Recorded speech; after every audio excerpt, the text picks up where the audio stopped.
What's going on, everybody? Stained Glass Assassin. Wanted to make a video about MCU Phase 4 now that everything's kind of underway. Some of the TV shows, the movies are about to start dropping.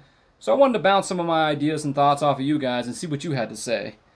Now, Phase 4 has a lot in it. A lot of TV shows, a lot of movies. So to keep this video under an hour, I'm going to go ahead and just split it up into two parts. One for the TVs and one for the movies. And this first one's going to be just about the movies. So I was a big fan, like many people, of the first three phases. You know, the Infinity Phase, Thanos Saga, whatever you want to call it. I thought the MCU did a great job of, pulling 23 plus films kind of together there and telling a coherent story. That's not easy. And I thought it was a satisfying end, the way that they kind of left it off with Thanos and, obviously ended that whole phase. Now, I know there were some bumps along the way. I know a lot of people had some criticism for the Russo brothers. Age of Ultron got a lot of flack. Some of the Thors, Iron Man. But you know what? I can overlook those little things because 15 years ago, I would have never dreamed that I'd see Captain America, Thor, Iron Man, let alone characters like Ultron, Thanos, or Loki on the big screen.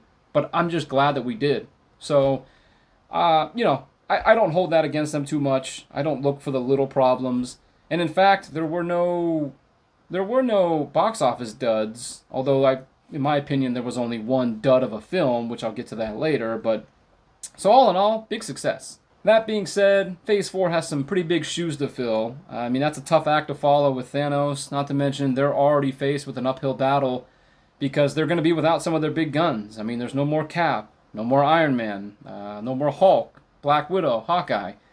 And I know we got replacements on the way. We got Riri Williams and Kate Bishop and She-Hulk. But replacements don't always equate to success. Those of you old enough to know or remember New Coke know what I'm talking about. Just because you present something new doesn't always mean it's better. So I'm not saying these characters are going to be bad, but sometimes replacements don't always sit well with fans. So we won't know until we know. But again, it's not going to be easy. In addition, the MCU needs to address two kind of important points early on in this phase to kind of address some of the concerns that the fans may have. The first being, what's the direction of Phase 4? We knew from the earliest phases of Captain America, Thor, and those movies, we knew they were going to be long-term characters. We knew they were going to have multiple films, including, obviously the Avengers. But we also knew that they'd probably be interacting in each other's films, too. Obviously, we saw Thor and Hulk, and we've seen, the Civil War and those things. But what about these characters? Like, take Shang-Chi, for instance. Is he a long-term character, or is this just a one and done? I haven't seen his contract, so I don't know if he has multiple films set up, but the casual fan might not know that either. So, people might be hesitant to invest time going to the theaters and seeing these characters if they have no idea if they're going to be in future films. Are they going to be in the Avengers or whatnot? Same thing with like the Eternals or the number of new characters they're introducing in the TV universe, which I guess is the main universe. So it's a lot of new characters, which leads to the second point. Is this an out with the old, in with the new type of thing? Because Kevin Feige's message was leaked, his kind of agenda, if you will, that his goal is to make the MCU as female-centric as possible, which isn't that hard to see. Watch the TV shows, you see the movies. It's kind of leaning that way. And that's neither here nor there, but what does that mean for the already established characters? Like, what's going to happen with Doctor Strange? Is he going to be gone? Is Wanda going to be the Sorceress Supreme? What's going to happen with Spider-Man? Are we going to get a new Sony deal? So are we going to get new movies? Or are they going to use that as an opening to introduce, say, Spider-Gwen or Miles Morales or, whoever? So I think a lot of the fans are kind of wondering what the established characters' futures are going to be, especially heading into Phase 5. So I think those 2 points will need to be addressed. The other thing that I suspect will happen at some point is every fad, every popular, trend has its ups and downs. The Walking Dead 5 years ago ruled the world. I mean, you couldn't go anywhere without seeing zombie t-shirts, card games, movies, you name it. 2021, not so much. It kind of fell into, an exhaustion period. Now, superhero films have been around long before the MCU, but once the MCU hit, we got a lot of films. And superheroes kind of became the thing, both with MCU, of course we had the DC movies, but we also got a lot of TV shows, including Netflix, Disney Plus, the CW. So, is the exhaustion going to happen? I think it will at some point, but you can always mitigate how the exhaustion affects your final product by putting out top-notch films. I'm looking at Phase 4, and I do see some top-notch quality, but not all of it. So I'm not sure how the exhaustion is going to, set in, or even if it's going to happen in this phase or not. But anyway, let's get into the actual movies and talk about them for a little bit before I ramble on for another 45 minutes. So, the first movie is Black Widow. Now, all I have to say about this movie is, right movie, wrong time. This movie, people were, demanding it 3-4 years ago, and it should have been where Captain Marvel's film was, because let's face it, although that movie did well at the box office, it was dog crap. It was boring. If it wasn't for Samuel L. Jackson and the cat, it would have been unwatchable. That should have been Black Widow's movie, and it would have fit perfectly, but again, I understand why they pushed Captain Marvel, but no, they missed their mark. MCU overplayed their hand. And as of this recording, which is the 29th of June, I've seen a couple articles, like Jeremy from The Quartering, Heel vs. Babyface. They put up some advanced analytics showing that this movie has low interest, which could result in poor box office. And then today I read a Screen Rant review of the movie, and it was lukewarm at best. So I don't think it'll bomb. I just think this movie will underperform. Next, we have Shang-Chi. Now, I don't know much about Shang-Chi. I'm a big comic reader, but I've only read his material in the mid-2000s when he was with the Heroes for Hire. That was with like Colleen Wing and Misty Knight. And I enjoyed that book. And of course, he's made some, random appearances in books, but I just don't know much about him. So that means the casual fan knows even less about him. Now, when this movie first was announced, a lot of people were saying, well, no one asked for that movie, so why would you make it? And my response was, just because no one asked for a movie doesn't mean you shouldn't make a movie. That being said, if you're going to make a movie that nobody asks for, it damn well better be good, or else it's going to bomb. That being said, after watching both trailers for Shang-Chi, it looks very interesting. It looks like an action-packed kind of kung fu movie. Looks like the Mandarin's going to get a nice reset with some actual magic connections, so I'm interested in the movie, but it doesn't look exciting enough for me to go to the theaters. I think I go to the theaters, to enhance my experience. I'm not sure this film will be one of those, but it does look interesting. But I also mentioned earlier that the casual fan might not be, or might be hesitant to invest their time in this movie because where does Shang-Chi go from here? Does he have another movie? Is he going to be an Avenger? So they might be hesitant to kind of go see this in the theater and just wait for it to drop on Disney Plus. I'm one of those people. I got a feeling that there will be a lot more like me that'll just wait for it to drop on Disney Plus. So at the end of the day, I don't think this movie will flop, but I think it's, let's call it safe. It'll just be kind of baseline. It won't lose money, but it won't be a box office hit. Now, I just mentioned that if you didn't ask for a movie, doesn't mean you shouldn't make the movie, but if you do, it has to be a good one. The next movie is Eternals, and that movie looks like a dumpster fire. So right away, I'm a big fan of the Eternals in the comic. If you haven't read the Dreaming Celestial saga, they're kind of first, I think it's 15 issues or 12 issues. If you're a comic fan, definitely check that out. It's a good read. It kind of expands the cosmic universe a little bit more. But that being said, the Eternals only have like 54 comics to their name, I think, over 40 years. So they don't have a lot of source material to work with. So they're definitely an unknown commodity. Now, I've told you about Kevin Feige's, leaked agenda about the female-centric MCU, but he made a public announcement that this movie was going to be used as a platform to introduce, gender swaps and sex changes and those types of things, LGBTQ representation. And I thought, hey, that's cool.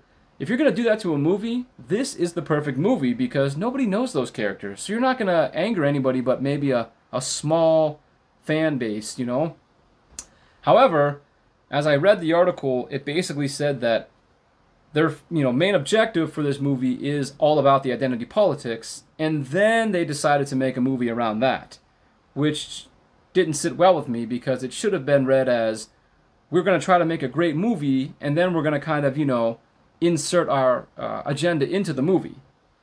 So I had some bad vibes about the film, and then I saw the trailer. The trailer is, just a confusing mess. We don't really know what's happening in there. The actual information we got, contradicts itself because they say, well, we've been around for thousands of years, helping to shape mankind, but we've never interfered. But that's called interfering. I mean, you can't shape mankind's history and not interfere. I mean, if I see a turtle on the ground, flipped over on its back, and I pick it up and help it out, I've interfered with the turtle's life. For the better, sure, but I've still interfered. So people were roasting that immediately when the trailer dropped. And then, of course, they're like, well, we're coming out of the shadows now because there's a huge threat.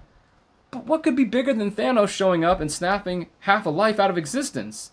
They're going to have to do some big explaining for that. On top of that, the costumes look like cheap cosplay. They look like the Inhumans show that got canceled.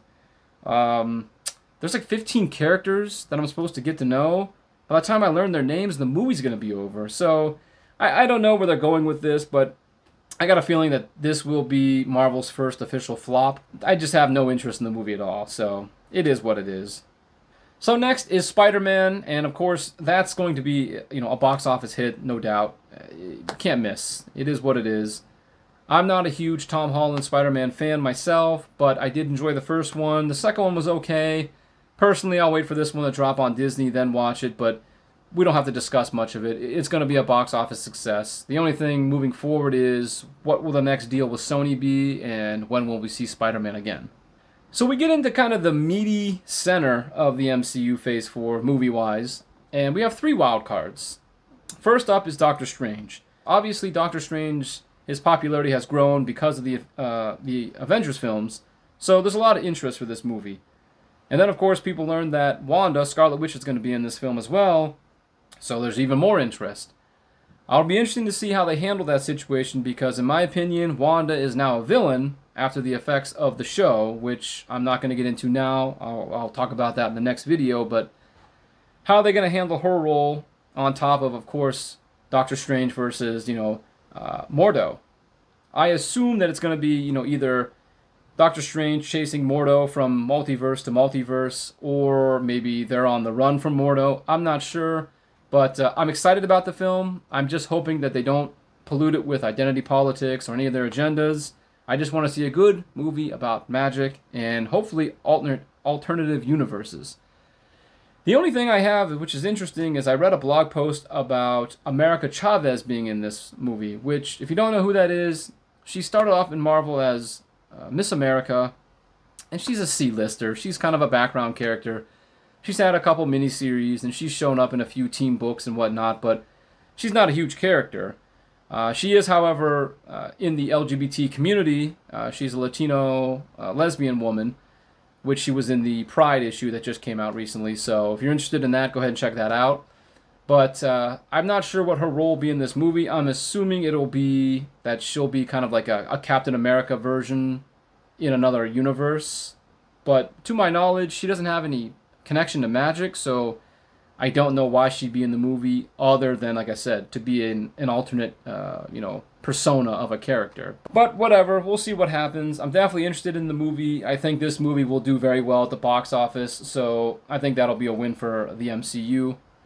Now, the next film is Thor: Love and Thunder, and if you're unfamiliar with what happened in the comics, just real quick, a while ago, Jane Foster became kind of worthy of the mantle of Thor. And it was a really interesting concept, and it actually sold pretty well. Her first initial arc sold better than the previous Thor arc that came before it. But at the end of the day, Marvel decided to double down and triple down and call out all their fans who wouldn't accept her as Thor because they wanted to accept her as Jane Foster. So shame on the fans for accepting a woman for who she was, but I'm going to make a separate video about that. Anyhow, when I saw that they were going to try to take that concept and put it on the silver screen, I wasn't sure if it was going to be a success. In fact, I kind of figured it would be a flop. Now, of course, it's supposed to be centered around Natalie Portman and Tessa Thompson. I mean, Melissa McCarthy's in it too, so I guess we're going to get bridesmaids of Asgard. But I don't think Tessa Thompson and Natalie Portman would be enough to make this movie sell. I think that would draw in a lot of young women, but I don't think it would draw in a lot of young boys or even long-term Thor and Avenger fans. Kevin Feige also knew this. He's not stupid. He didn't get to where he was by being a moron. So he wants this female-led movie to be very successful. So in order to do that, he's going to go out and get a bunch of big, established men to appear in this film. He's got Chris Hemsworth, Chris Pratt, Christian Bale. Vin Diesel's name will be all over the place. Of course, Bradley Cooper, you name it. So he's going to use that to his advantage to draw a crowd in. How big of a role those characters will have, or even how long they'll be in the film, I don't know. But it definitely feels like a marketing tool to get butts in the seats, especially on opening weekend. But if people go there expecting to see those characters, and they're only in it for 10 minutes, kind of like Captain Marvel and Endgame, they're not going to be happy with the bait and switch. Now, I'm not saying that's going to happen, but given that Kevin Feige is trying to make these films as female-centric as possible, he probably doesn't want the men to take over the film, but he'll be more than happy to use those same names to kind of draw people in. But I do think that the movie will do well. It could even do great. I don't know. I think it's a wild card, so we'll just have to see what happens. I think as the trailer comes out and more information comes out, I'll be able to gauge it a little bit better.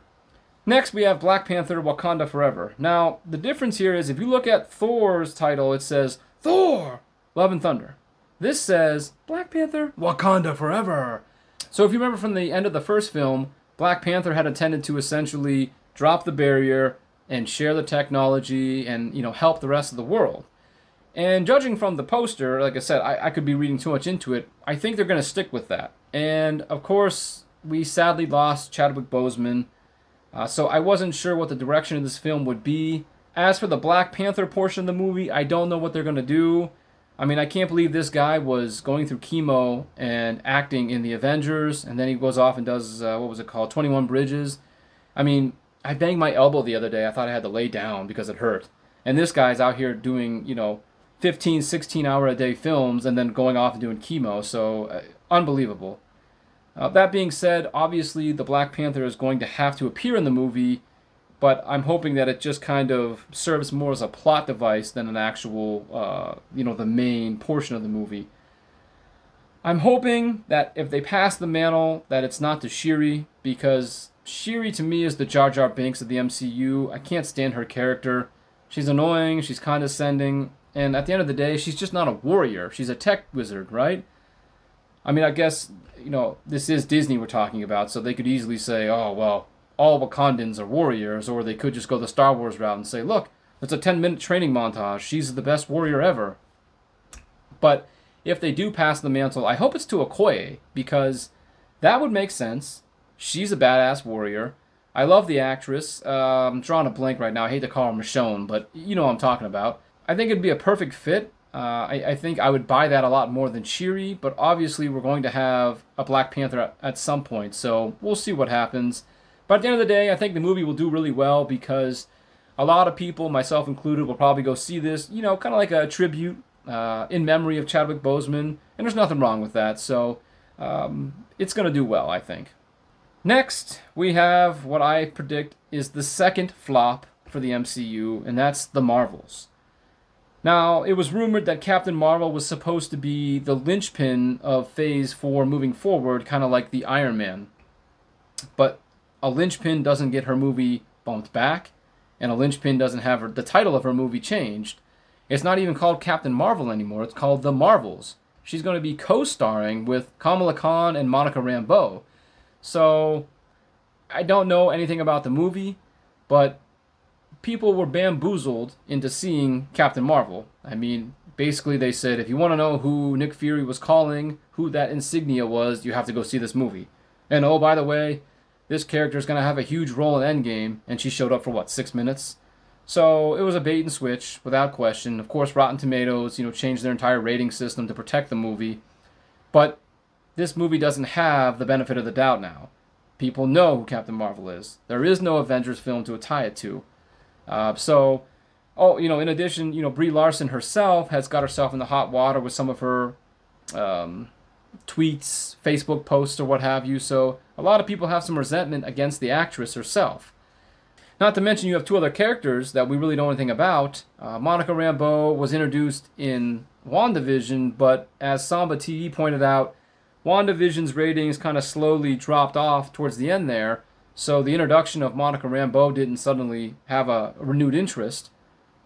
Also, if Miss Marvel, Kamala Khan's show is not that good, that's obviously going to deter from the movie, because if the show's bad, then why do I want to see a movie with her in it? So I think there's a lot working against this movie, even before it gets off the ground. I have no interest in it, but I think this could be a flop. So the next movie is, Ant-Man. And although I enjoyed the first two Ant-Man movies, I thought they were fun. They had some of that MCU humor kind of all throughout it. But I don't know what this movie's going to be doing. I know Kang is going to be in the film. Unless they're setting up Kang to be the next Avengers villain, I really don't see the point of the film. If Kang is just going to be a one and done, then I don't know. I don't think the movie is that necessary.